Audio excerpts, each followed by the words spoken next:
Hi friends, welcome back to Pravallika kitchens. ఆలు masala curry చేసుకుందాం రండి. ఒక మిక్సీ జార్ తీసుకొని చిన్నగా కట్ చేసి పెట్టుకున్న అల్లం ముక్కలు వేసుకోవాలి. అలాగే వెల్లుల్లిపాయలు తుప్పు తీసేసుకొని వేసుకోవాలి.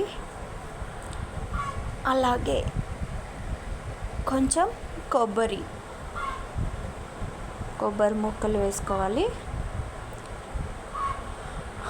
అలాగే టమోటాలు, అలాగే ఆనియన్స్, వెల్లుల్లిపాయలు వేసుకొని బాగా మిక్స్ చేసుకోవాలి. బాగా నున్నగా గ్రైండ్ చేసుకోవాలి. చూడండి, ఇలా నున్నగా బాగా. స్టవ్ వెలిగించుకొని కడాయిలో నూనె వేసుకోవాలి.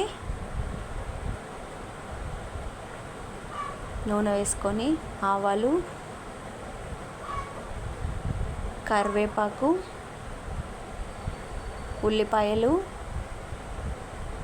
పచ్చిమిరపకాయలు, టమోటాలు చిన్నగా కట్ చేసుకొని వేసుకోవాలి. బాగా అన్నీ వేసుకున్నాక బాగా మిక్స్ చేసుకోండి.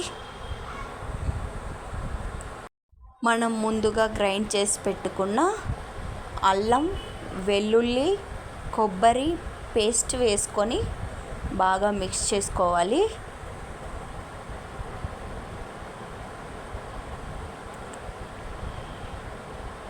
ఇలా హై ఫ్లేమ్లోనే ఒక 2 minutes మగ్గించుకుంటే సరిపోతుంది. చూడండి, ఎక్స్ట్రా ఆయిల్ అంతా పీల్చేసుకుంటుంది.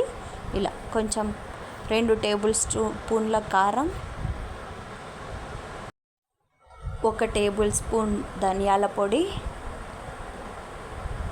చిటికెడు పసుపు వేసుకొని బాగా మిక్స్ చేసుకోవాలి. బాగా మిక్స్ చేసుకోండి. అవన్నీ వేసుకునేటప్పుడు స్టవ్ సిమ్లోనే పెట్టుకోండి, లేదంటే మాడిపోయే ఛాన్సెస్ ఎక్కువగా ఉంటాయి. ఇలా చూడండి, బాగా మగ్గిన తర్వాత మనం తుప్పు తీసి పెట్టుకున్న పొటాటోస్, 6 ఉర్లగడ్డలు వేసుకొని బాగా మిక్స్ చేసుకోండి. ఒక 2 minutes సిమ్లో పెట్టి మూత పెట్టి మగ్గించుకోండి. చూడండి, 2 minutes తర్వాత ఇలా కొన్ని వాటర్ వేసుకొని బాగా మిక్స్ చేయండి. వేసి బాగా మిక్స్ చేసుకొని కొంచెం ఉప్పు, రుచికి తగ్గ సరిపడా ఉప్పు వేసుకొని మూత పెట్టేసుకొని ఉడికించుకోండి. చూడండి, మనకు కర్రీ రెడీ అయిపోయింది. ఎందుకంటే ఆయిల్ ఉడుకుతున్నప్పుడు ఆయిల్ పైకి వచ్చేసిందంటే మనకి కర్రీ రెడీ అయిపోయిందని అర్థం. చూడండి, ఎంతో టేస్టీ ఆలు మసాలా కర్రీ రెడీ. సర్వింగ్ బౌల్లో సర్వ్ చేసేసుకుందాం. ఇలా ఒక బౌల్లోకి తీసుకోండి. బౌల్ తీసుకొని కొత్తిమీరతో సర్వ్ చేసేసుకుంటే ఆలు మసాలా కర్రీ రెడీ. మీరు కూడా ఒకసారి ట్రై చేసి ఎలా ఉందో కామెంట్ చేసి చెప్పండి. Thank you for watching.